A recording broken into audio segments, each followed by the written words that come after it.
It's showtime. The really big idea that has kept me up at night for the past 2 years is finally ready for beta testing. Runner Interrupted is a comprehensive, multi-pronged support system that is right for you if your running journey is currently interrupted for any reason, from injury to pregnancy to life circumstances that are beyond your control but are still your responsibility to manage. Runner Interrupted is included in our basic suite of products that you'll be able to access with your subscription. To be clear, $30 per month grants you access to Maintain, Rebuild, and Runner Interrupted, and you can move back and forth between the programs easily. Life does not always sync neatly with the calendar, and you deserve a program that can meet you wherever you are, whenever you show up. And trust, when you're injured, you are not tapping out of work, you are showing up for different work. Our guided DIY approach gives you everything you need to succeed throughout every phase of your running journey, especially those times when your journey has been interrupted and you are doing the hardest work a runner will ever do. The fun, and make no mistake, y'all, it's my company. Can't no one tell me no, so this will be fun. Begins on October the 1st. Click the link in the show notes and add your email to the list, and you will receive further instructions immediately. Or you can email info@fitnessprotection.com and we will take it from there. Spoiler alert, if you have an account on our website already, make sure your email address and phone number are up to date in there before you email us. If you or someone you know could use a little Coach MK shining a light into their darkness, or you think a program like Runner Interrupted could be cool, be sure to tell them about us. It's taken a lot to bring this to life, and we cannot wait to share Runner Interrupted with the world, but we're going to have to. That's what a beta is for. So don't wait. Get on the list before the beta closes. We honestly have no idea how long it will be before this program is finalized and open to the general public. Hi, I'm Coach MK, founder of the Fitness Protection Program. I'm a run coach, not a life coach. We're never really talking about the running. Running is the tool. It's the conduit we use to examine the world we live in, as well as its impact on our own lives and the lives of the people around us. How we react to certain people and to certain stories tells us a lot about how we view ourselves. I'm committed to the thoughtful, intentional exploration of the importance of running so that no one discounts their own badassery, ever. Final note, this podcast is geared towards every runner who won't lose their home, livelihood, or health insurance if they show up to the corral with a hangover. Not that I'm encouraging you to do that, just saying. Sit back, relax, and enjoy the Fitness Protection Podcast. Awesome. I can see you guys. So how was the big race before we go any further talking about technical failures and the difficulties of my day? Well, that is actually the first question in Maintain is please tell us how was the race. So we can get that one right off the bat. Also, the person who asked very kindly also asked about staying in a yurt. So I think we should take the yurt question first. Yeah, I mean, yurt questions first for sure. For our future fitness. Indeed. Staying in the yurt was inexpensive, and we feel good about that. But you get what you pay for, and that's a hard thing too. True. But in the end, I feel like I got what I needed. I slept as well as I would have slept in a hotel bed for about $280 less. And that felt good. We had a lot of fun. We did Mad Libs before bed. That was also something that was, I think, very yurt specific. Yurt specific. Mad Lib. I mean, what else are you going to do in a yurt? It's not like you have electricity. There was electricity for lights, and there were plugs for a coffee maker, which we used to make coffee this morning. That was very helpful. There was also a toaster oven, so Lisa toasted her bagel before we left for the start line. Oh, is Lisa still there too? Lisa is not here. She had to go pick up her kids. Liz is here, though. Liz is here. Hello, Liz. Oh, my gosh. I did not know you were going to be there. Why aren't you, popping out in front of the camera? Here, everybody come on in and smile. I'm going to do it. I'm going to take a screenshot. A lot of attentions. Yeah, sorry. We're kind of in a two. Yay. There's Liz. Yep. So MK can see you. We can only see her up on Twitch, though. All right, come back in, Liz. I got Sarah's finger was in front of the camera. Oh, sorry. Okay. Talk about. You guys want to go get the? You want to get the piano bench? That it's. Did you it's say not very cannabis? comfortable, but it'll do for a minute. It'll slide in here. Yeah, but we have like 2 minutes before Roz comes in. Oh, Are you broadcasting? Yeah. Yes, we are. Yes. But Roz is no stranger to the broadcast. So. No. Yeah, she's all about it. She's all about it. She's definitely gonna force one of us, and she's indicated that it's gonna be me. Come do bed with her, and I've said that I will do that. So we may indeed, even though you are super overworked, we may indeed let you take over questions after we do the first couple. I mean, it's not like you ran a marathon today or anything, Sarah. You did so great. Oh my goodness. Oh my gosh, I ran a marathon today. I'm glad it's over. It's gonna be a year before I want to do that again, which is also how I feel about 5Ks. You know, but you would feel that about any race distance when you show up and you give that much of yourself. It takes a while to refill the tanks. I did my first harder workout, and again, not to interject, like it was not a hard workout, you guys. It was not a big deal. It was like 5 miles at marathon effort, and that was on Friday. Yesterday, I was like, and I mean, I couldn't even do my shakeout run until late at night. And then today I was like, I'm not doing my long run today. I might do it tomorrow. I might not do it at all. This was Coach Tia told you to take a cutback week, if I'm not mistaken. Yeah, she did, but it was good. But the cutback week was supposed to start with the 10-mile run, and instead it started with this many. So I tell you that to tell you this, like if one harder, not even that hard and not that long of a workout could take that much out of me, I can only imagine what that same effort for 5 times the time would be doing to you. Yeah. Yep. I'm walking around much better than I was when we were hobbling back to Liz's car. And I was, when I say we, I mean, I was, oh, right, my car. It was temporarily Liz's car, and I was very happy about that because I did not have to operate it. And it was good for me to have a bit of a walk to get back to the car. But man, I was walking so slowly and so painfully. And Liz was like, "Are you sure you don't want me to just go get the car?" And I was like, "This is good for me. I have to walk." Yeah. Hi, Roz. Say hi to MK. Hi. Hi. Are you having so much fun? Of course I'm having so much fun. Of course. Everyone should answer all questions like that. Of course I'm having so much fun. Of course I'm Kay. Oh, you've got so many visitors. Everyone came to see you. Isn't it cool that everyone came to see you? Oh, I'm fine. Yep. Are you keeping Shara and Liz entertained? Are you taking care of your guests? Yes. Did you show them your Elsa dress? I don't have it anymore. I have another one.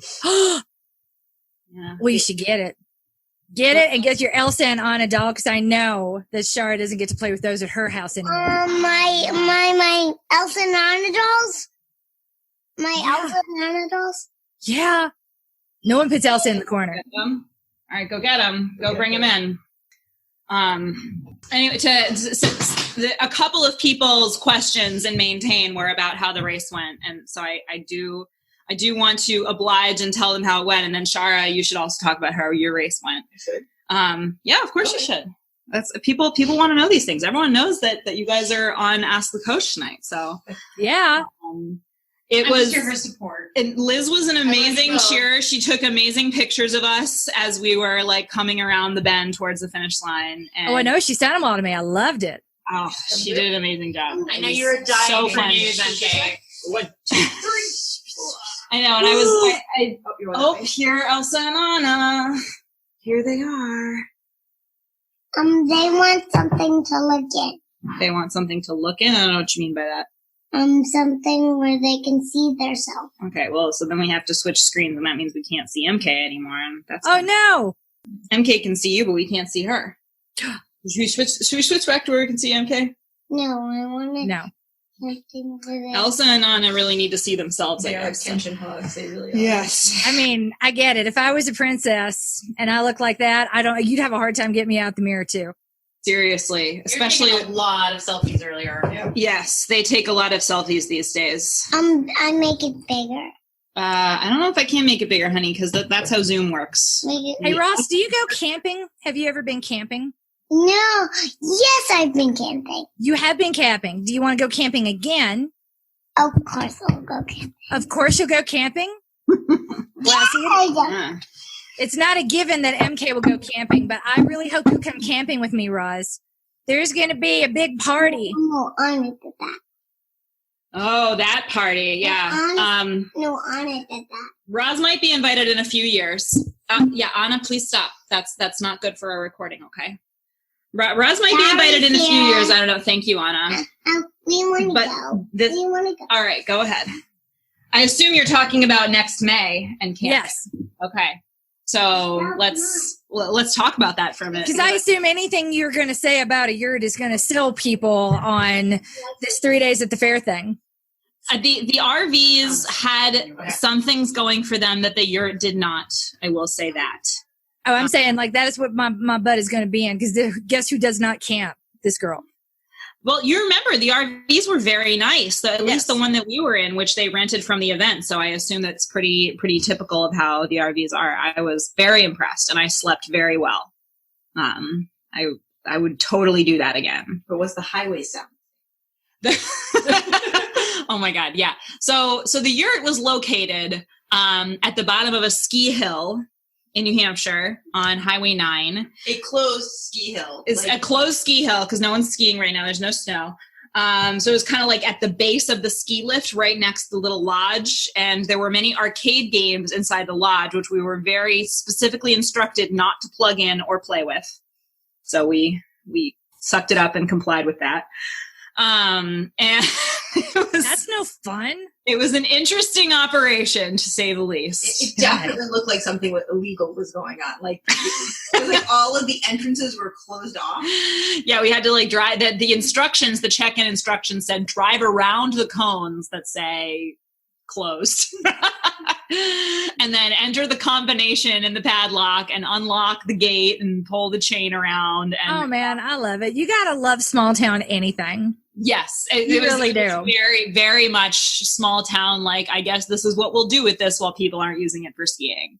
And we learned this morning at around 4:30 that there were other people. Yeah, who were. I woke up and I heard people talking outside, and I was like, it cannot be daytime yet. It was very dark still, and one of the voices was definitely Shara. I was like, who the hell is Shara talking to? I came out of the lodge where the bathroom was, and I saw a headlight heading towards me, and I was thinking, I mean, are murderers going to have their headlights on? Probably not. So I said, good morning, and it was another couple doing the race. Oh, they were also doing the race? Yes. Oh, that's funny. So, of course they were. Who else would be out there this time of year? I guess they didn't get the yurt, though. They did not. They were very curious. There was only one yurt. We might have competition. Better get our reservations in soon. I love it. I tell you what, I'm going to be, if there is a competition for the RVs, we are in it. I'm scheduling that ish tomorrow. Yeah. Okay. Because I'm not taking chances. If I'm I don't sleep in sleeping bags on the ground. I did that in my 20s, y'all. I'm done. I'm old. Yeah. No, these were, I don't know if you saw the picture that I sent you of Shara stretched out on the bed. There were beds in the yurt. We all slept on beds. Screensaver. Good. That's a really good picture. I should send it to you too. If I wasn't streaming from my phone right now, I would prove that to you, Shara, but you were my screensaver. I believe you. Do you believe her? I believe you. That's the kind of statement you make lightly. Exactly. Yeah, because we got there early enough to pick up bibs yesterday, so we got to like stretch out. That picture's gonna be the cover of this podcast, by the way. Oh, yes, I love it. Perfect.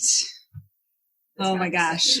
Look, I liked it that much, but I guess I would give the yurt a check plus. Yes. You know, it did everything it needed to do. It did everything it needed to do.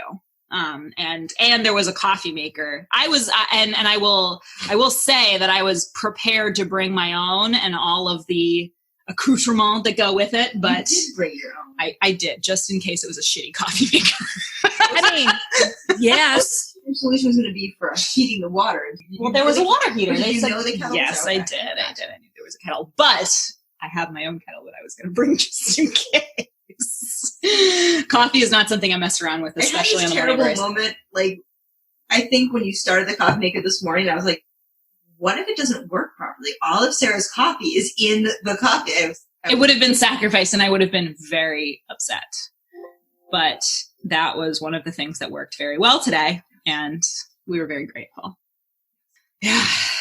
It was a really, so to answer the people who want to know how the race went, I had a really good time, and I'm really grateful that I did not rearrange my life in order to do this race, because it didn't fulfill all of my wishes. But that was okay. And I didn't need it to. It was really beautiful for the first half. And the first 14 miles were like, could not be more perfect. And then we turned onto a main road and the sun exposure got crazy. There was no more shade. And everything after that was pretty hard. There were a couple of clouds in the sky. The sun would occasionally kind of disappear, but it always came back. The hardest hills were in the second half. And I slowed down a lot. It was very tough. And it was so nice to just think to myself, like, okay, so I'm slowing down. Should I be going harder right now? No? Okay, good. And that all I knew was that I was doing what I needed to do and I was where I needed to be. And I didn't need this race to, like you talked about in your live stream last night, which I loved, and then we listened to it twice. It was amazing.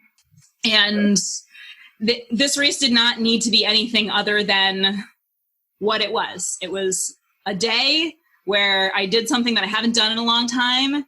That was with people you haven't seen in a long time. People that I haven't seen in a long time. This has been an amazing weekend. I've had a really, really good time with all of these people, and Lisa, who is not currently here, but it was great to be with her last night and this morning too. And at our somewhat sad lunch after the race, it was a little disappointing, but it was everything it needed to be. They did not have a wait. They did not have a wait. They did not have great service, so it kind of was almost as if they had a wait. But it's like, don't you guys know there is a marathon and we're all hungry? Yeah. we got to pretend to watch football while we waited. Fungry, by the way, is not the same as effing hungry. That's different. That's usually fangry. Yeah. Fungry is like, I'm so hungry. This is going to be fun. Exactly. It's like, exactly. Order all the things. I want the pizza and the ice cream and the waffle fries. And do you have amaretto sours? Bring it all. Potato skins. Yes. Because nothing sounds like a terrible idea. I'm like, I want the sugar and the salt and the fat in my belly. I love sugar. I love ice cream. My husband made an apple pie and we just had apple pie for dessert and it was amazing. And it was just what I wanted. But in the 4 hours after the race, and I think this is because of eating Lara bars during the race, I want nothing to do with anything sweet. Did you say your husband made an apple pie? Yeah, my husband made an apple pie. I know. Like the kind of in the microwave or? Oh, no. He made the crust. Roz picked the apples on Friday on a field trip. Apple. Who the fuck does that? Wow. Okay. I've never done that. He also made a loaf of bread. He knew we were having people over. He wanted to do something nice for all of us. So he made a big old apple pie and it was really good.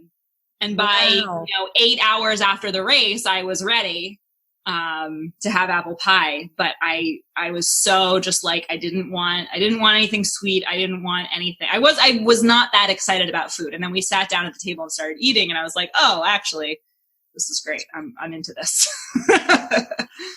Fantastic. Yeah. Do you think 10 weeks was enough to get ready for this? It was definitely enough to be able to complete it. Sure. I mean, would I have had more stamina in the second half with more training? I honestly don't know. I can't imagine that anything could have really prepared me for the sun exposure. I don't know what would have what would have gotten me through that. I don't think more long runs would have done it. Right. I certainly, I ran more miles. I run more miles leading up to this race than ever before in training, for sure, and felt really good the entire time. I had a month mileage PR in August of all time, my entire life. I've never run that far in a month. And I really didn't feel sore or anything. Yeah. Really ever, except maybe right after the long run as I was walking in the door. I was like, oh, I'm glad that's over. That's about it though. But the way you chose this, it wasn't, but the way you chose this, it wasn't like super strategically. Like No, it was like, this is driving really well for 2 years. I want a time that's going to show it off. It's wine glass or Hudson Mohawk, Coach MK. Which one? That was not the conversation. So with all things considered, and this is the perspective that I was really excited to sort of bring to it, would 6 more weeks of training really move the dial on the outcome? Would 10 more weeks of training really move the dial on the outcome? Yeah. Would more tempo runs have really impacted the outcome? I say no. Yeah. That's when I say it, and I mean it, what you bring to the table at the start of a training cycle predetermines what you're going to have on race day. In between, not that it doesn't matter, but it doesn't matter as much as we like to think it does for all those reasons you just said. I mean, you saw what Sarah Hall did last night in Berlin versus what everyone else who has beaten her consistently did in Doha. Mm-hmm. And it's the difference is striking. Heat matters. Mm-hmm. What you're breathing into your lungs matters. Mm-hmm. Like there's only so well you can do in the same conditions. So, we didn't go there to have like the fastest, bestest time. No. You went to go have the bestest time doing something really amazing, and no finish time will ever define that.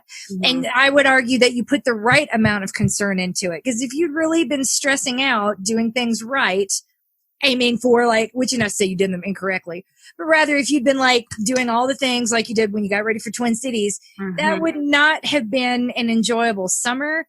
You would not be able to enjoy what you're doing with them right now. None of this would be fun. Yeah. And the outcome wouldn't have been that different. You might have been a few minutes faster. It still would have been hot. Yeah. And I would have been worried the whole time. And that's the thing. I was not, at no point was I worried about my pace, because at no point did I think I should be going faster than this right now. I should be going harder than this, right? I was like, nope. In fact, this is as hard as I know is wise for me to go at this point. I do not have more to throw at this right now. I picked it up in the last mile. And, and what you were saying about skips, well, we were talking about B skips the other day, and how like that, when neuromuscular stimulation. Tired, the neuromuscular stimulation. I felt that a few times. I was like, all right, I need to like take my focus off of being tired. I need to think about something else. And I could feel what you were talking about. And it did allow me to kind of like have a little bit more, like be lifting my feet up a little bit more. But I wasn't like, okay, I'm going to focus on this now for the entire time. I didn't have it in me to focus on that because it was hot, and I was just like, I'm good right where I am, actually. But in the last mile, I was able to pick it up and finish feeling pretty strong and looking pretty strong, I think. This is a great picture of me, and I love it. I think I look great in it as I was running by her almost to the finish. So, I feel I would, and I said this to you when we were talking on the phone earlier, I would rather, there's consternation happening. I would rather do it again exactly like this, say a year from now, and not not overthink it any more than I did this time. This doesn't make, like, having maybe underthought some parts of it, having decided not to, go by what's on my watch to determine how fast or how hard I need to be going, just like do it entirely by feel, which is what I did. I wouldn't do that any differently, even though, yes, maybe the outcome would have been slightly different if I'd held back a little bit more in the beginning when I was feeling so good and it was mostly downhill and it was nice and cool and shady. I just don't like racing where I'm constantly strategizing. I don't enjoy that. And I never have. And it's because it feels like pressure. And I would rather do this again, a year fitter, a year, having just continued to do what we've been doing and like do it exactly the same way. Having learned some things, maybe having the things I learned impact the way I approach it. I apologize for the background noise. And just like see how that goes. This is how I want to learn to do this. I want to learn to do this by continuing to do it this way. That's the sound I would be making, by the way, if I was being kept out of the room where Shar was. So I get it. It's also not nearly as loud when you listen as you feel like it is right now. Having been on That's the good other to know. end Okay, all many right. That's times. good to know. Yes. Yeah, the other night, Shara got very much. I think the word she used was filibustered when she put Ross to bed. She was working it out there before bath time, too. Yes. She's good. The phrase "just 19 more things" was uttered. Yeah, She told Shara just 19 more and things. I'm pretty sure she went. I for love that. Yeah. I love that. She looks for the inch. She takes the mile. That's Tristan my was kid. like, "How are you?" She can sense my weakness. She was like, "You haven't done bedtime in a long time. I can see that in your mind." Yeah. I love it. She had you. She had yeah. a read on you. Yeah. Oh my God. Well, I'm glad you had a good race. Just know this on that course, which I did take a look at. I just didn't want to say anything to you beforehand. I was like, she didn't pick this for time.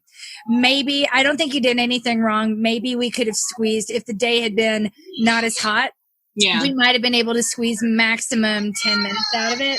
Yeah. Not a whole lot more than that. Yeah. So it's not like, again, there's nothing to mourn. Yeah. And if we had picked something, and also remember, you had that injury back in April and May that was ongoing. It didn't bother me at all today. And that's a big win too. So when your limiting factor is something like your hamstring, then we are completely unable to do anything that would generate power. We can't do hill sprints. We can't do wind sprints. Yeah. We can't do certain types of exercises. I can't have you jumping rope. Anything that would generate power to make you more aerobically efficient in a way that would improve the outcome on race day. You couldn't have done any of those things. Yeah. So there's no way you could have survived on a harder plan. And the harder plan, honestly, top end, maybe 13 minutes faster than today. That's it.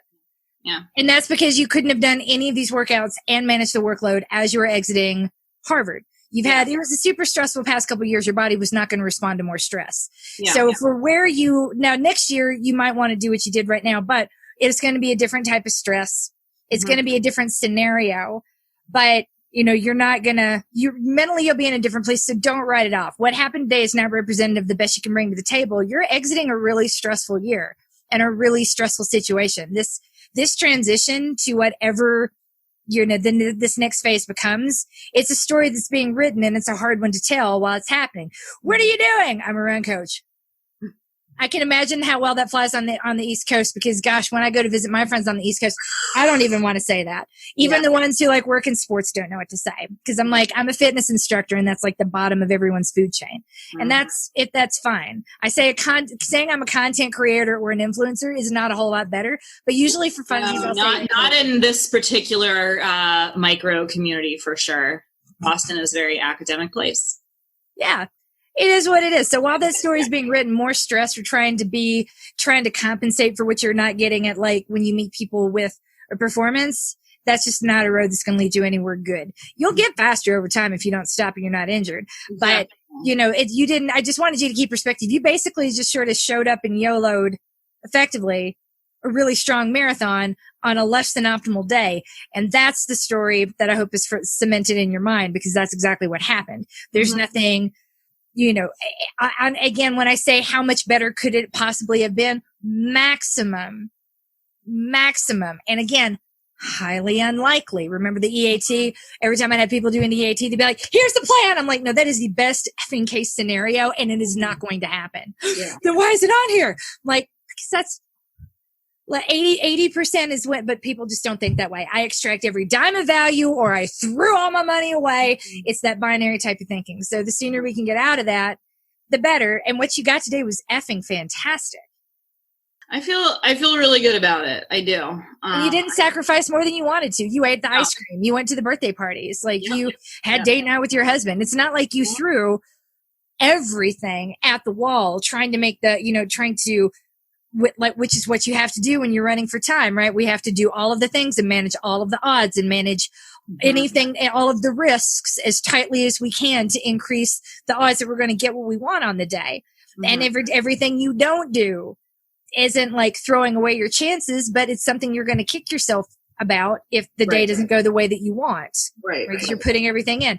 So that for the difference to have been as close as it was, to have a lot of fun and get this time, versus have done all the things, done everything right, stressed out, driven everyone crazy, probably not slept enough on your way out the door at Harvard, and only get this far ahead, Yeah, that would have felt to like me, that not- trade-off is not worth it. And the final note on this, if you've ever taken economics, and this is one of the reasons I ended up not majoring in it, well, that and the fact that I can't fucking do any math, is that when they started talking about trade-offs, economic trade-offs, and what if a person is paid $1 more than or paid $2 more than he will choose to work more.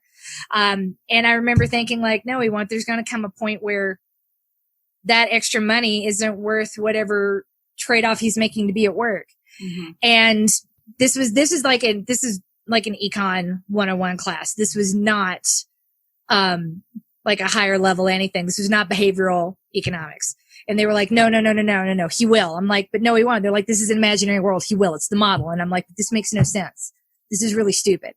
And I kind of stand by that when I watch that sort of, if I do this, then I will get that. The world just doesn't work that way. You can't bargain. All you can do is hope for the best, not give away more than you're willing to, and keep going. And I'm proud of you. I really am. I don't think like there's anything else to explain or be ashamed of. Like, could you have done more? Why would you have done more? Yeah. Honestly, it wouldn't have been that different. If we had 6 more weeks, it wouldn't have been that different. You were doing really 2 more 20-mile runs, 2 more 16-mile runs, 2 more 18-mile runs. The difference when you're running consistently throughout the year, the difference between a 10-week training plan and a 16-week training plan, it's tiny. It's tiny. The only reason I ever wrote and released 20+ week training plans is I couldn't trust. I couldn't afford. That's a big bet. And I do not let my mouth write checks and my ass can't cash. Believe it or not, that is actually a policy of mine. So if I was not about to release all these programs being like, oh, you've been running? Okay, thanks. 20 miles a week? Okay, good. Mm-hmm. F you have. I know better. It's okay. This is why you signed up for a marathon, to get back in shape. It's what people do. Mm-hmm. I wish this was not what people do, but it is what people do because there are no other options out there. We're giving them a better option, hopefully make better choices. But if you're going from 0 to marathon, yeah, you need 20, 24, 28, 30 weeks. You need as much time as you can get. Once you're kind of in it the way you are now, 10 weeks is all you really need to ramp up. And why would you stress longer than that? It doesn't improve the outcomes that much. Yeah. So your coach, your loved, you're winning at life. Yeah. And if you hear that sound on my pad, we're winning at life too. We got those people buying into Runner Interrupted. Oh, I have been getting buzz after buzz after buzz on my phone over here. And well, part of that, hopefully you've been getting, when you get the pretty little zing, that's a purchase. But when you get the ding ding, which you probably have been getting, that's someone going on the website. Yep. And since the link was bad in the RSVP email, it's been pinging traffic to the website has been insane as people reload and I can't get it to open. I'm like, it's not there. It's there now. If you're watching, if you're looking in the comments over here, Coach Sarah can copy and put in Twitch once she no longer has Roz in her hands. But 3 days at the fair is happening. I will talk a little bit more about that when I'm not distracted by a really cute kid that's not in my lap. But 3 days at the fair initially. Do bed with me. You want me to do bed with you? Okay. I need a couple more minutes to work and then I'll come do bed with you, okay? Okay. All right. Mwah. Can you say bye, MK? Bye, Roz. You're going to stay while I work? Yeah. Okay. Well, how about we answer 1 or 2 questions and then I go put Roz to bed. Okay.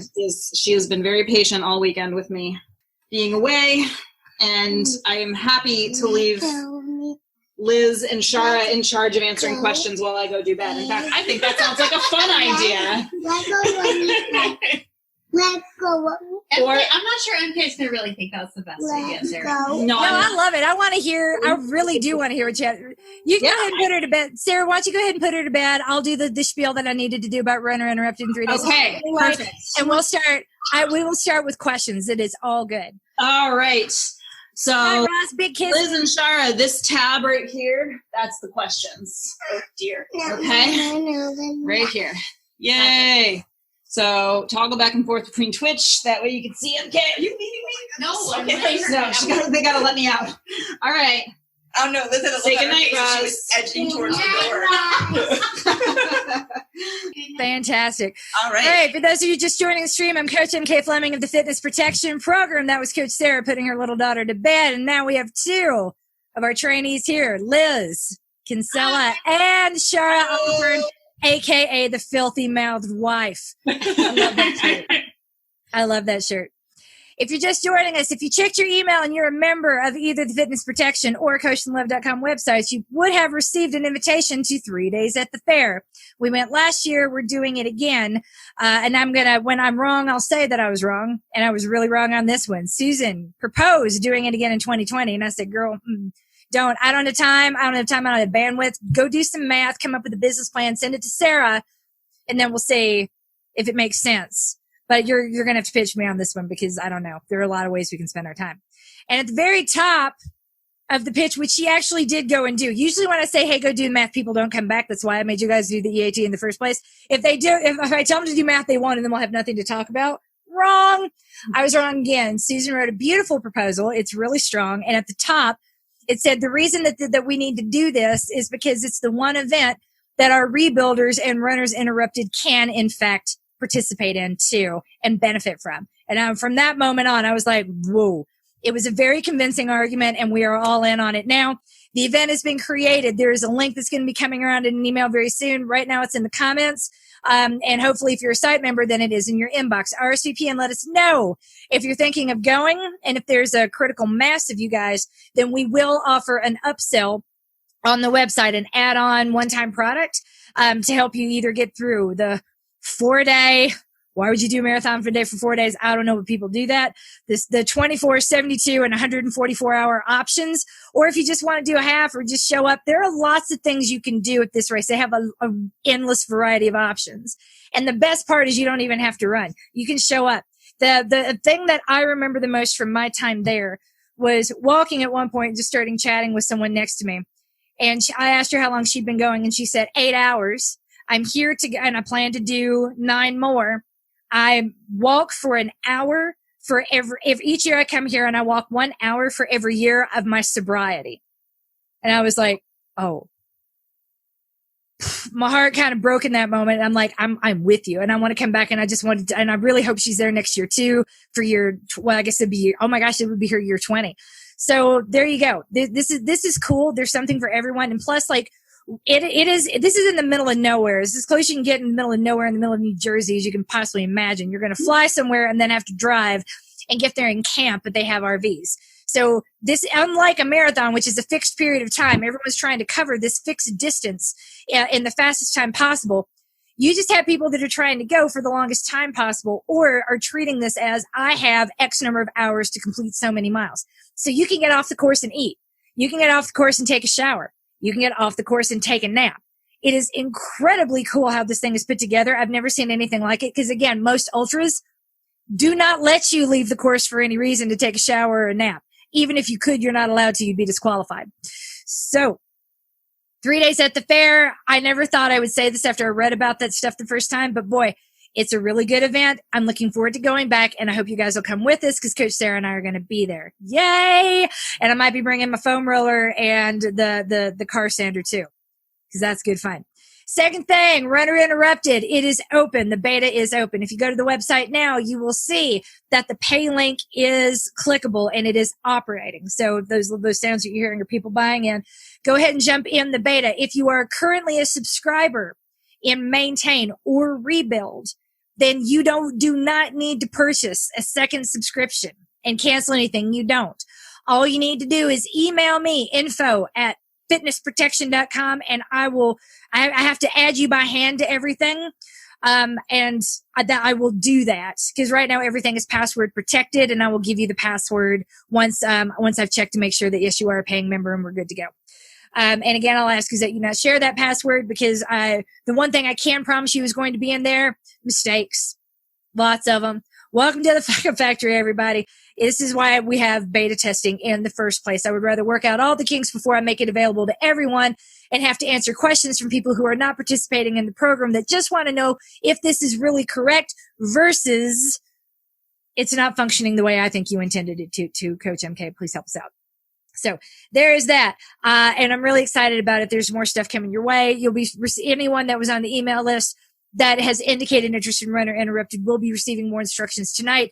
But that's everything you need to know high level about 3 days at the fair, which by the way, this is just a gathering. This is not a retreat. I'm not taking care of your place to stay or your food or your race registration. You need to work that out We will create a group and everyone can organize themselves and organize together. But I'm not wearing pants most days, and I've yet to remember snack day at my kids' preschool. You really do not want me planning your adventure. It would be a disaster. We can't afford to hire external people doing that yet. With no further ado, this is the point of the broadcast. We return to answering questions, and normally I'd have Coach Sarah do it, but whatever. We got Liz and Shara, and they're smart too, and they've been training with me for a really long time. They can probably answer things just as good as Coach Sarah can. Ladies, ready? After that introduction, no. We can try. We can read the questions to you. How about that? Yes, we're fully qualified to read. You can read? All right. Oh, yeah, we're both. You want to read? All right. Let's do it. All right. Did you already answer the tell us all about your race, Coach Sarah part? Yes. Yes. Okay. Yurt was really cool. In case Sarah didn't say enough about that. Hi, Coach MK and Sarah. This is Emma. First of all, I can't wait. Do you want to back up and tell people what a yurt is? A yurt is a giant tent, but it is a circular, dome picture situation. like a circus tent with a giant pole in the middle and supports on the outside. Not that big though. And flaps over the windows. Yes. Which had, we'll say, improvised ties to get them so that you could have breezes through. There was a bungee cord. Yeah, there were bungee cords. One? How many bungee cords? I think we might have lost one at some point. But there were multiple bungee cords and hooks but yes, we opened up the yurt. We closed the door once the grasshopper started coming in. So yeah, it was we're not sure where they got off with the glamping, but it was definitely more than camping. Yes. Yes. Well, I mean, you could have glamped. You could have gone to Target and probably fancied it right up. There were twinkle lights. Yeah, there were twinkle lights. Oh, fun. That's glamping. A table that had been refinished with like a gold colored paint. So that was pretty glamorous. A lot of furniture made out of skiing and skate and snowboarding equipment. Yep. Oh my gosh. I love it. And there's also a ski lift right outside the door. So if you want to come in the winter, I'm sure that they are renting the yurt in the winter. Oh, yeah. Yurts are big in Colorado, and you have to rent them a year in advance. Wow. Like, it's a big deal. Wow. I will say the stars last night were the most beautiful I have seen in a really long time. And I lived out in the country for a really long time. They were lovely. The stars at night are big and bright. Sorry. Couldn't resist. All right, let's move on to the questions. I don't want to keep this running too much longer than we have to. It is amazing to talk to you ladies. People are going to hear this while they're running, and they're going to be really jealous they can't see you. So back to Emma. I have a question about the charge workout. I'm about to start the 10-week build-up sim on Monday, and I live in Flatlandia now. There's an overpass not far away that is only about a 20-feet rise. Should I run up and over that for 20 minutes, or is this one better to try to simulate rolling hills on the treadmill? If treadmill, what grade elevation do you suggest? Thank you. Well, the first thing I would say is like that, you can do that on a treadmill, but that's going to be pretty miserable. I mean, look, what we really need to get out of the charge workout is just a little bit of strength. And you could, if you can work that 20 hill repeat into it, cool. But otherwise I would not choose to do a workout inside on a treadmill, unless I had to, because it's still functionally slightly different than running outside. Running outside is always the best option, unless it's dangerous. If you're trying to sort out paces for the first time. I would not be like, I should do this on a treadmill just because there are not hills. I would every once in a while, sure, work it in on the treadmill if you can, but I wouldn't be like, I must, and do something that would really make you miserable. Otherwise, because frankly, doing most workouts indoors on a treadmill, would make me miserable if I lived in California.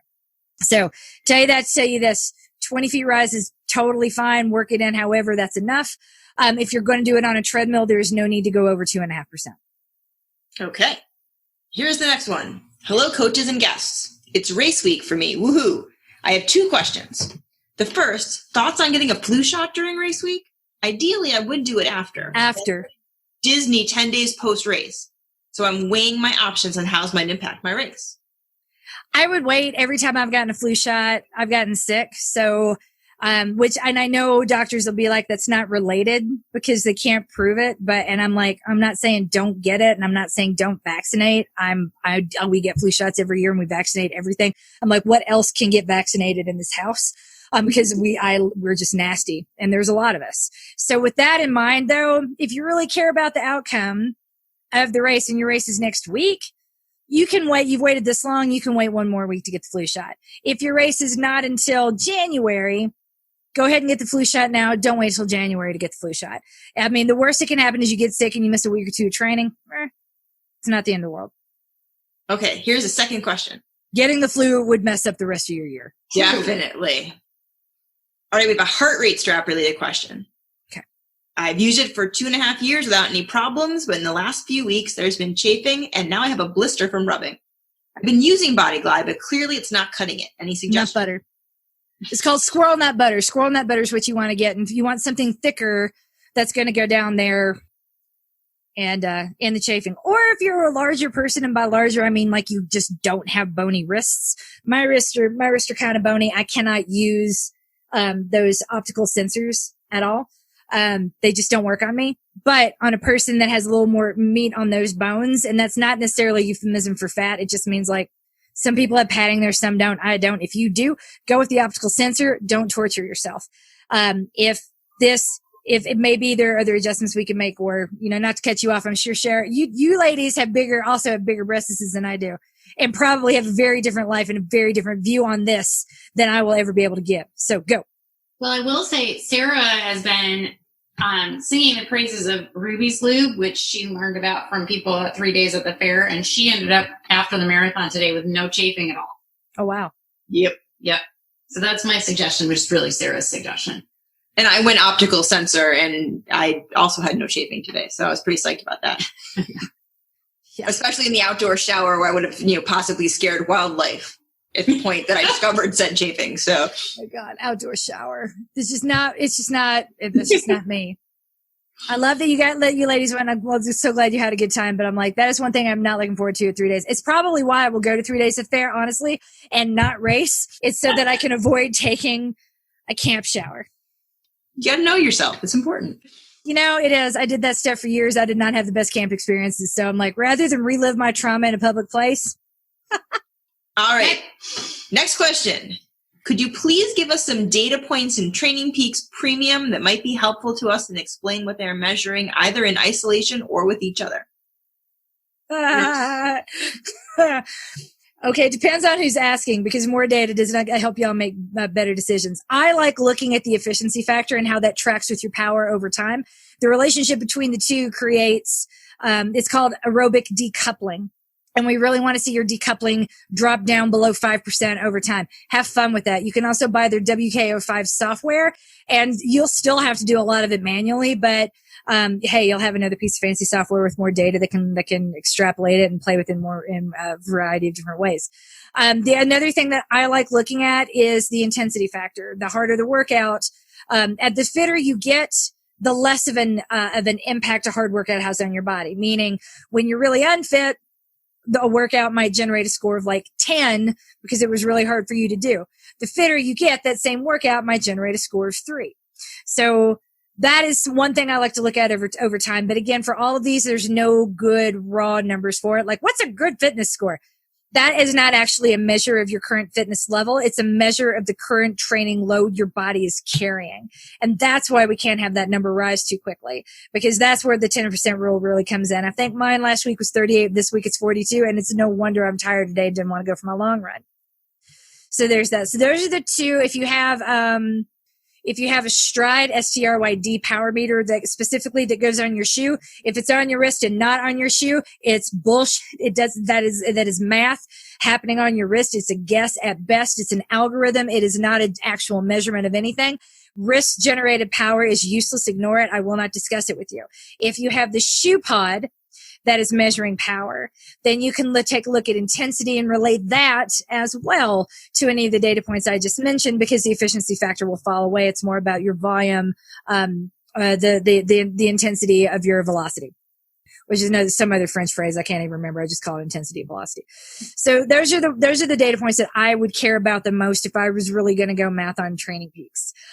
Because when what are you looking for? Just looking to see, all I'm ever looking for is to see if a person, one, is improving, their physical output is improving, and their mental output is not declining. That's it. It's not about I push this lever to get that result. It's like, how hard can I push them before they don't want to run anymore? We find out really quickly. And as long as the numbers are in order and their training log does not indicate that they're straight up lying to me, then I will keep operating on whatever I'm looking at. And if I get a suspicion that maybe something's off, or a number's really out of whack, or a number gets out of whack and stays out of whack, then there might be more to it. And that's when I do ask, more pointed questions about.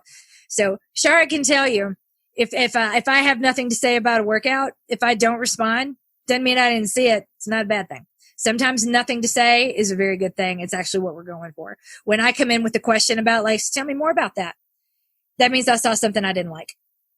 One more question from this person.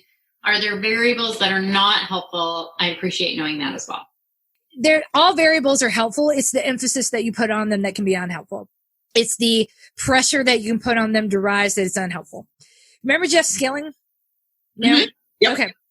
I'm like, one of the defining moments for me as an undergraduate studying finance was sitting in an accounting class, and I had just done a presentation on Enron. And what I was supposed to do was look for financial fuckery, really. Look here and see if you see anything odd. And what I saw that I just did not understand, because it was legal, but it didn't make sense. And I got a C- on that presentation, because I was like, but their numbers just keep doing this, and they're doing, like, I've gone through the footnotes. There's nothing wrong with it, but something ain't right either. And, it's by the book. It's by the rules. It's okay. But this shouldn't be happening. This isn't rational. And I remember getting berated for it. Like, really, 5 years of numbers doing exactly that doesn't set off alarm bells? Yep, that's what we demand. The market didn't care. Shareholders didn't care. Now we know it was a criminal enterprise. But back then, everyone was making money, so they didn't care. This perfect upward trajectory, it's not real. It doesn't happen. It's going to be zigzaggy lines all over the place. Sometimes are better than others. So if you go into putting pressure on a single variable, then, and one data point that you need it to rise, then whatever it is you are doing is not going to be much different or much better than what the C-suite at Enron was doing to their shareholders who wanted to see one number rise continuously over time. They made it happen, but it came at a price. Your body will pay that price too. Excellent. Yep. This one's a shorter one. I just finished week 2 of Tenacious as Fuck. I am still doing the strength circuits for the maintain plan. At what point should I stop doing the strength to rest my muscles for the race? Taper. Yep. Taper's always 2 weeks before. So I would stop it the Monday so not the one Monday prior, but 2 Mondays prior. And you don't have to do a second EAT, but that's the time you could do it too. That's the last chance really you could do it. Not that we need to know or have that output, but rather if you want to know where you're at, if you haven't done one in a while, if you haven't raced in a while, it's good data. It's good information, but if it's going to make you feel like crap, don't do it. Good. We're doing good. Yeah. Sarah's back. Sarah's back. We're at the very last question on the bottom of the page. Oh, perfect. Somehow her bedtime was shorter than mine. I don't understand that. But, Skills. She's got skills. It's not as much fun as you, Shara. I can tell you that. That is so true. And my children would tell you that's drastically wrong. Roz is very much looking forward to taking Shara to the train station tomorrow. Yes. Hopefully there will not be as much screaming as there was last time Shara came to visit. To be clear, I wasn't screaming. Okay, this is going to be my question. I saved my screaming for the Estella. This is the next. Okay. Did she say for the Estella? Oh my God. I need to get home. Estella. That was great. Oh my God. I want to go scream on the Estella. Like, that's my idea of a vacation. I hope you live stream it when you do. All right, Estella. I'm so glad I don't have to read that shit ever again. Oh, yeah. I bet that was a fixture for you back in the day. To me, it just means I'm having a fancy day whenever I ride it, which is not very often. Are we answering this last question here in Maintain? Yep. Okay. Hello, coaches and guest coaches. Thank you, guest coaches, by the way, for covering for me there. First of all, congrats to Coach Sarah on your marathon today. Thank you. My question is, when we have a target time on our run, whether it's a 46-minute short stride sandwich or a 2:15 long run, how imperative is it that we hit at least that target time? I find that I often misjudge my route and stop short of the designated time. When I see it's going to happen, I slow down to try to fill out the time. But I still find I finish a few minutes early for many runs. Am I doing myself a disservice? Should I trot back and forth past my house to finish up and get the full number of minutes in? Is it better to misjudge on the other end and go long? Thanks. Oh, whoever asked this question, you are my kindred spirit. I relate to you very deeply. I mean, if you guys look at my Strava, you can see, like, I'll have a 5-mile run sometimes, and I'm like, oh, I'm home. 5.76 is good enough. Or I'll have like an hour run and I'm out there for 1 hour, 8 minutes and 22 seconds because I missed a turn. I mean, as long as we're within, I'd say 15% generously on either side, you're good. The only time I'm worried about it is when we are way off. And way off means like more than 2 miles. So, and in my head, I know I'm going by a 10-minute mile just because the math is easy. Remember, I'm not good at math. But just because the math is easy. So 20 minutes, stopping 20 minutes early, ending 20 minutes later, going 2 miles under, going 2 miles over, I'd be like, what happened? If we are within a mile or 10 minutes on either side, I'm like, you're fine. I like to, I actually find it's pretty helpful the way Training Peaks does its turning boxes green thing, because it's like a percentage of the run that you have to be within in order to turn it green. Yeah. And I kind of use that as my like, all right, if I wrap it up 15 minutes early on this long run, will my Training Peaks box still be green? If it's a 2-hour run and I run 1:45, and yes, that does matter to me. Everyone else who I know is thinking the same thing. I see you. Then like, yeah, sure. That can work. And I do sometimes trot back and forth in front of my house to get the full allotment of minutes, but not when I know somebody is waiting for me and needs me to like get in there so that they can leave for work. So I hope that's helpful. Was there another part to that question? Oh, that was the question. So I think the last thing, is it better to misjudge on the other end and go long? I don't think it's better one way or the other. No. The times that I've gone long, it's been accidental, like truly accidental. And I've had more than one, where one was supposed to be a 7-mile run and I ended up doing 9.5 and was like not thrilled about that. But this is how lost I really get. Whenever I'm in a new neighborhood, when I'm not doing my usual routes, when I'm listening to a podcast and I really want to get to the end, stop and walk it. Like, these times are rare, but they happen. It's when we're defaulting to the high end on a regular basis, then we're going to end up overtraining, and that's what we really want to avoid. Yeah. I think that's exactly true. It doesn't matter on one given day. It matters kind of what you're doing over time and in aggregate. You know, how much extra are you running per week? If it's several miles extra per week, like, that might be something to keep an eye on. Yeah. I was on Khan Academy the other night looking up something for that project that we're working on that the Runner Interrupted people will get to see very soon. I was double checking something and I couldn't remember the formula for work in physics. And because why would you remember that? Like, some people have that tattooed on their arm. My friend does literally have it tattooed on her arm. I don't. But so I went to look it up. Khan Academy shows up, and it's explaining beautifully what a joule is versus a calorie versus consumption versus work in very basic terms. And then it goes there. Let's say you eat a chocolate bar and feel guilty. How heavy a box do you need to push to burn off the calories required to burn off the calories that were in that chocolate bar? And I was like, really, Khan Academy? God. Ugh. That kind of thing was constantly in my head for so many years. That would be like, if I worked at a place that had signage up like that, that would be very difficult for me to live in. I got so angry. I kept scrolling down to be like, this is going to get better, right? They're going to say, but that would be really a terrible That would be ridiculous. Eat the chocolate and don't think about it, because energy is displaced there's no perfect form of energy transfer. It's always lost in the form of heat. So this is a stupid question and the wrong way to look at a chocolate bar. None of that was in there though. So maybe it was further down and I just like stopped reading because I got too angry and couldn't see good. But put together Khan Academy, that's terrible. Children use your shit. Yeah, seriously. Grown-ups do too. Yeah, grown-ups who are trying to heal themselves from disordered eating read that stuff. But that's the thing. That's the mindset. And that's like to continue sort of with the question, it's really why matters much more than the what. Mm-hmm.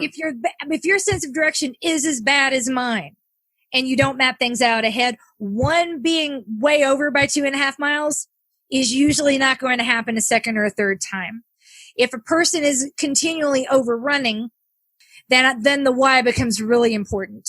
Mm-hmm. When you have gone over consistently a lot, yeah, we might need to put you on a treadmill for a while because I'm worried about you overtraining.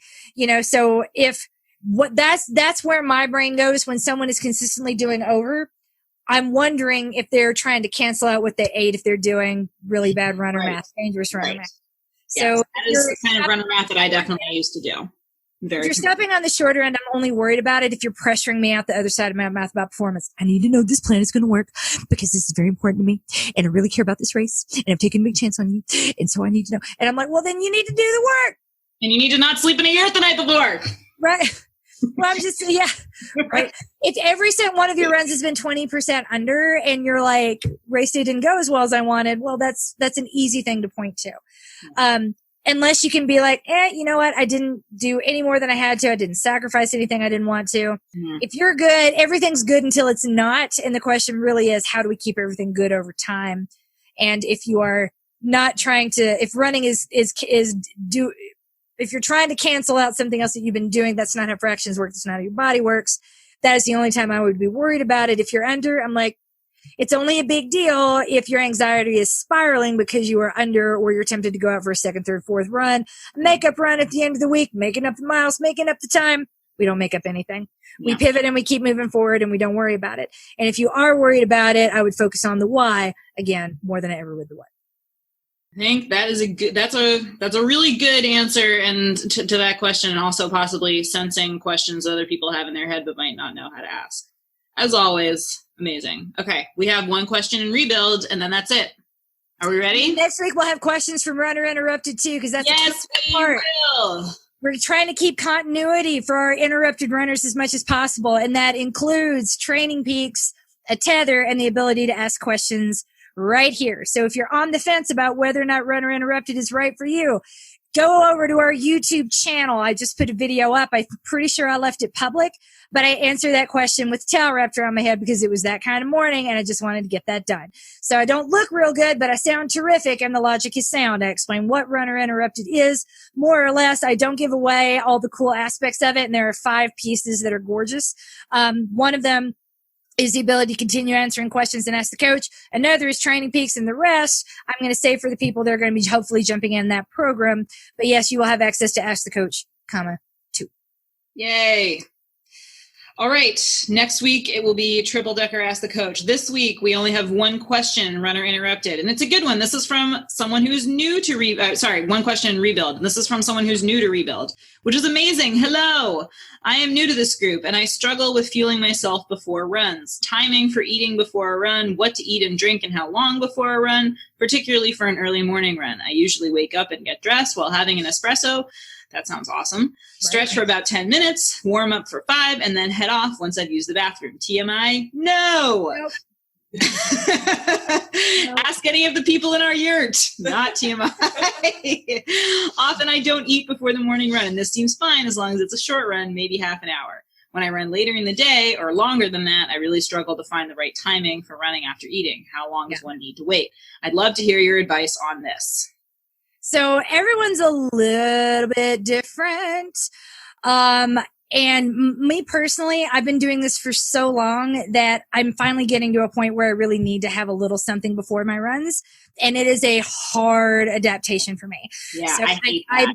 I make it the night before. I have there's a drink called Ascent. It's and I use their raspberry lemonade pre-recovery. They don't pay me. It's just, I was on the phone with my coach who was like, do you remember when I said something to you about nutrition? And I was like, oh, and I happen to be in Sprouts. So I'm feeling like she's watching me. And I like I hurry over to the nutrition section of Sprouts, which is just a funny thing, the sports nutrition section. And the first thing I see is Ascent. I've heard of it before. I was like, well, I've got this, and it has whey isolates in it. And so that's protein, and it's pre-workout. So it's not going to be heavy or gel like. I'll try that. And I love it. So I'll make 8 ounces of it, and I'll have I can't, like, that's just a lot. When I wake up in the morning, I'll have at least half of whatever I prepared the night before, go through my email, let it sit, do some jumping jacks, not kidding, just to see if there's still liquid sloshing around in my belly. And if there is, then I lay back down and I pray that it'll absorb really quickly. Do the orthostatic test on my watch, read some more email, get up and wait 10 minutes, get up and do a couple more jumping jacks. And then by then the sitter has shown up and it's usually time for me to go. So that is how I do it. And then the second I come back, I have some sort of protein-ish recovery drink. Both of these, by the way, I'm making 2 separate shakers the night before because I don't have time. Once I walk through the door, it's like, Mom! And all my kids are on me, which is a wonderful thing, and I love it. But if there's a window of about 15 to 30 minutes that you need to be on this side of to really get everything you need from the collagen and the protein. And you don't want to accidentally end up on the outside of that window, because it's not like then it's no good or there's no point. It's just like the sooner is better, because why would you wait? So I keep one by the bed and I have some of it, and the other I hide by the outside my front door. I do that too. But I put it right outside the door so my kids can't mess with it, and then I have it right before I come in. Yeah. So that is my method. What? I hide mine in the flower pot. Whatever you got to do. It's Boston. Somebody would just straight up steal it. That's why I hide it in the flower pot. I don't think anyone would in my neighborhood. I'm not like in the city per se. I'm in a pretty quiet area, and I don't think anyone would see a bottle of something weird and think I should have that. But I like to keep it. My neighborhood. So I think the question of what to eat before a run is definitely a case by case thing. And if you're finding that, you're hungry on runs where you have to wait until later, or runs where you're running longer than that, experiment with some things. There really is no one size fits all answer to this question. It's a very common question, because I think everyone sort of wonders whether they're missing something, because they haven't doing it right yet. And usually you're not missing something. You just haven't found the right answer yet. And try a few things and see how they work. I hate having food in my stomach when I run. Eating a bar this morning before the marathon was a stretch for me, but I did it because dinner last night was a little disappointing and I knew I probably should. That's another story for another time. So, but that's not my usual. That's not my norm. And yet I know which bars will work for me in that scenario, in case I know I need something. I know I'm not a huge fan of having something, but there is a specific flavor of Larabar. It's the cashew cookie one. They don't pay me either. That's just what I like. And, I have a big box of them, so they're always there as an option. I'm not obsessed with them, and after today, I will not be eating another one for some time. But they are a good option to have. They never, they don't make me feel nauseous or ill. They don't give me heartburn. They don't make my stomach feel like it's got something rattling around in it like some things do. So learning whatever that is for you. And Larabars don't work for everybody. They just happen to be what I have kind of settled on. This is another one I'm embarrassed to admit I've started doing. But this is the way my life goes now. I've started taking my Adderall again to keep my stuff together and get my stuff done. Adderall. And the good thing about it is that it's working. The bad, and my body's adapting to it really nicely. The bad thing, and I haven't lost weight. That's so much for your magic skinny pill.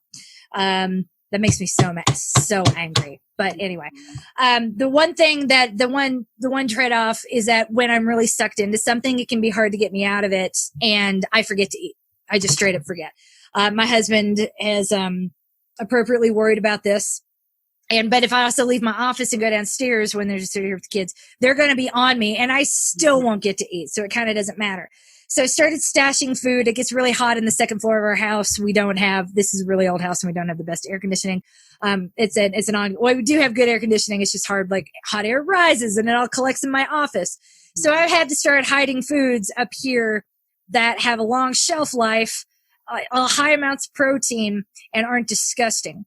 And show us the box. Just hold it up. I can see it. I want it. What is this? True Women. Okay. Yeah, it's plant-based protein. Okay. And it doesn't have sugar alcohols in it because those make my tummy upset. Mm-hmm. No gluten, no dairy, no soy, no sugar alcohols. All delicious. And this one is red velvet. I miss red velvet cake. It was my favorite cake before I had celiac. And you just don't get red velvet anything with celiac. It's the flavor that's overlooked. Mm-hmm. So yeah, I've gone through a box already. They're good. They're fine. I would rather have a meal, but I put chlorophyll in my water and have those, and it sounds so gross, and it really is. It's disgusting. It makes everything that touches green. But so between that and the protein bars, it's not perfect. I don't recommend it, but it's better than nothing on a bad day, and it does absorb really quickly. There have been times where I'm like, oh, I've got to go for my second run of the day. It's this time. And I'll have one of those bars before I go, and it doesn't bother me. Yeah. And like I just said, I don't like having food in my stomach when I run. Mm-hmm. That stuff's not bad. Yeah. Yeah, I feel the same way. It doesn't require a lot of chewing. A Lara bar does require some chewing. Lara bar does require a lot of chewing. This would probably, I was thinking about mentioning it to some of my ultra runners and being like, it might be too sweet for you, but this is probably worth a consideration. All right. So experiment with stuff, see what works. If you have follow-up questions, if you're new to this, maybe you're not aware of how this usually works. So I will be pasting the link to this stream in the Facebook groups tomorrow. If you any follow-up questions, anything you feel didn't get answered adequately, anything you want to ask in response to what we said, go ahead and ask it in the comments. Also, our amazing podcast editor is going to take the audio from this recording and put it in a podcast episode. So, which will be titled "It's Yurt-O'Clock" somewhere. Yurt-O'Clock has come and gone, and it was great while it lasted. And I'm excited to sleep in my bed tonight. Until 3 days at the fair makes it possible for us to all do this over again. Woo! Are there yurts at 3 days at the fair? No, there are RVs, and they're more comfortable, I will say. Less character, but maybe not less character. What I said in the super class section.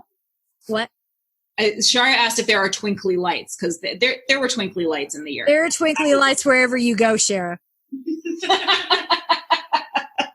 It should be. How true that is. Aww. We can make that happen. I think what I said in my super classy email invitation that went around to everyone, I'm sure there'll be some people unsubscribing from that email list shortly. I was like, the magical RVs where, unlike Clark Griswold, the shitter's never full. No. It's a great email. Love the picture of Susan. That's my favorite picture ever. Very, very it's a good one. And I had so much that RSVP link. Just if you're just joining the stream, if you got that email, the RSVP link is live and working now. The event is visible somewhere on our Facebook page. You might have the link, need the link to find it. I'll be sharing it on my Facebook page and on the Fitness Protection Facebook page as soon as this is over. Runner Interrupted, if you're just joining again, it is ready to go. Register now. I will be taking the link down in the next 36 hours. I'm going to give everyone time to grab and read the email. But as of October the 1st, it is down. If you already have a paid subscription, you do not need a second paid subscription. Runner Interrupted, you do not. Yeah. If you are not currently paying me, you got to pay me. Or us. You got to pay us to get into Runner Interrupted. Go ahead and sign up through Runner Interrupted on the site. If you're currently a member and you're already paying and you want access, email us. We will double check, make sure your account's up to date on the list, and then we will give you the password you will need to enter the members only, the Runner Interrupted area, Runners Interrupted area in the membership page of the website. It is there. It is password protected, and we'll be taking the password off once we are certain that this is ready to be released to the general public. If you're going through a harder time right now and just need a little more MK blowing sunshine up your rear end once a day, I am happy to add you to one of the facets of Runner Interrupted. If that sounds interesting to you, email info@fitnessprotection.com, and I probably won't explain it. I'll just make it happen. So if you're having a rough time and need a little more, yay, I can bring that to you. It's one of the aspects of Runner Interrupted that we're happy to share and frankly need as many beta testers for as we can possibly get. So, is there anything else you wanted to add, Coach Sarah? I think that's everything. Everybody need to know. I think that's everything everybody needs to know. We have been working on the content for Runner Interrupted for the last couple of months, and we're very, very, very excited. I am so excited that it's finally launching. I can't wait to see what people think of it. The idea of having a training plan for people who are not currently training is genius. MK has pulled it off. And I am excited to see how people use it. I'm excited to see how they go back and forth between the different facets that we put together. I know we're going to learn a lot from the beta testers, and we're really grateful for people who are beta testing. Yay! That is Yay! I mean, I just can't wait for you to teach me how to curse in Italian. Yay! I am working on the good curse words. I need some input from my native Italian speakers before I feel comfortable putting anything out there. But it's coming. Don't you worry. If you or someone you love speaks a language that is not English, that might be a little bit more obscure than, say, Spanish, French, or Italian, reach out. Let me know. We're working on something super cool. Again, not going to say what on the website, but it does involve profanity and foreign languges. And are you surprised? It's MK. It's my company. Can't no one tell me no. I told y'all it's going to be fun. Yay! Yeah, it is. For sure. If you knit or cross stitch, I'm coming for you too. There's going to be a little something fun for everyone in what we're working on at the moment. I mean, I hear people like to knit, and I've heard of the subversive cross stitching Facebook pages. Now that I've seen them, I'm like, I want to be friends with all of you. Oh my gosh. So we got good things coming down the pike. They're all going to be in Runner Interrupted, because you know what, that time, all up until this point in the running industry, all of the focus has gone on the people with the big goals, for the fast kids, for the people at the front of the pack. And I have a problem with that. There are all kinds of coaches that want to work with fast people, and that is fine. Go get those coaches. Everything is easy when you're fit. Running more slowly than you want to go in any given moment is the hardest thing you will ever do. And by that logic, if you are not able to run at all, then no one is working harder than you are right now. No one has any idea how much mental strength it takes to get through each day. You don't need pushing. You need supporting. And I'm here to do that any way that I possibly can. And I come up with a whole lot of ways to do it, and they're going to be a whole lot of fun. There is no bad reason to be in Runner Interrupted. You do not have to be injured to benefit from Runner Interrupted. The longest period of my life that I haven't run, I wasn't injured. And no one really knows why I wasn't running during that point, because I was carrying someone else's shit. It wasn't mine. I didn't want to do it, but it was the best option I had available to me in the moment. I kind of wish that I had a broken leg. It would have been easier. People would have been like, oh, you have a broken leg. You're not running right now. As opposed to, why aren't you running right now? Well, are you worried? You should sign up for a race. You should get a coach. You should join a run club. And everyone tries to solve a problem when they have no idea what the problem is. So I totally get that there might be a million reasons why a runner is not running at the moment. I don't need to know what your reason is in order to give you the love and the coaching that you deserve. The time you are doing the least, the biggest goal you will ever have, and I'm going to end on this. There was a dude who ran 400 miles to the start line of a 100-mile race that was in my Nuzzle newsletter this weekend. As far as I'm concerned, you are that guy. It might be 400 miles to get you to the start of any race of your choosing, and I am here for that. I am here for you. Wanting to get back to where you were before, or to something different, or it be anywhere other than where you are, is the biggest goal some of us will ever have. You are not lesser or less than. Goals are not inextricably linked to time and performance in a race. There are all kinds of goals, and I'm going to practice what I preach and put my company where my mouth is on that one. We are here for the goals that have nothing to do with time and have everything to do with getting back to where you were before, or just getting through something. We don't have to be running to run through this life together. I think that's true. And I am being 100% sincere when I say that. I was thinking about that a lot today. All the people around me running a marathon, I was like, you guys are great. I'm happy for you. You're doing cool stuff. I'm really, I know that it's all the people who didn't get here today and didn't get to do this for whatever reason that need us more. And I'm really, really, really happy that we have something for those people. And we're going to have things for the fast kids too. You guys are not like, we're going to be possible. We're just not only going to have things for the fast. There's already tons of stuff out there. Yeah. And my friend, my good friend, Lisa Green also ran a marathon today, and she's pretty fast. You know what? She was on the dedicated plan. She had been faster on the steady plan. What's that? And she's one of the, so we have 3 different tiers of marathon plans. We have tenacious as fuck, dedicated as fuck, and steady as fuck. All 3 are free to all subscribers. We just give the plans away. That's how, there's not saying that's how little I care about them. That's how unimportant the plan is in the grand scheme of things. But I have 3 different plans that are geared towards what you think your finish time reasonably might be. Lisa, who, and the tier for steady is, there's a skill set that comes along with it. Breaking 4 hours in the marathon is a function of not only fitness, but also steady effort and pacing. And that's a skill I expect you to have acquired before you get on the steady plan. Lisa is fast. And it would be reasonable to expect her to break 4 pretty much whenever she shows up. Mm-hmm. And I fully expected her to be on the steady plan. And she was like, nah, I'm not feeling the hard workouts. I'm going through some stuff. Dedicated is fine. Yeah. And that's where I was like, whoop, whoop. That's exactly what I wanted to hear. That's the sort of decision. So if she'd really been on steady, the outcome wouldn't have been that different. No, it would not have. And Liz just reminded me of what my finisher's medal says and Lisa's finisher's medal. On its backside, it says, and this is a quote from Clarence DeMar, who's the marathon is named after him, not only in running, but in much of life is a sense of balance and proportion necessary. And that is why Lisa chose the dedicated plan instead of the steady plan, because the steady plan was not going to let her have balance and proportion in her life. And that was what she needed. And so she chose something else. And she's awesome and she did great. And that's exactly the kind of, that's exactly the way we want people to look at these decisions. And easy to go hard. It's hard to go smart. Yeah, that was perfect. That was very well placed. I love it. I have assistance from very smart people tonight, so that's pretty cool. We work for free. Join the club. Right? Don't we all? Let's say we work for fun. And you tell us. Yes.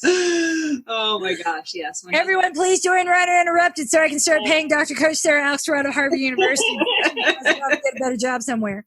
I love Runner Interrupted. I love you, Coach MK. I'm so happy to be here. Pie is good for right now. I'm all about it. Awesome. I love you, ladies. I wish I was there. Everybody, take a look at what's your email.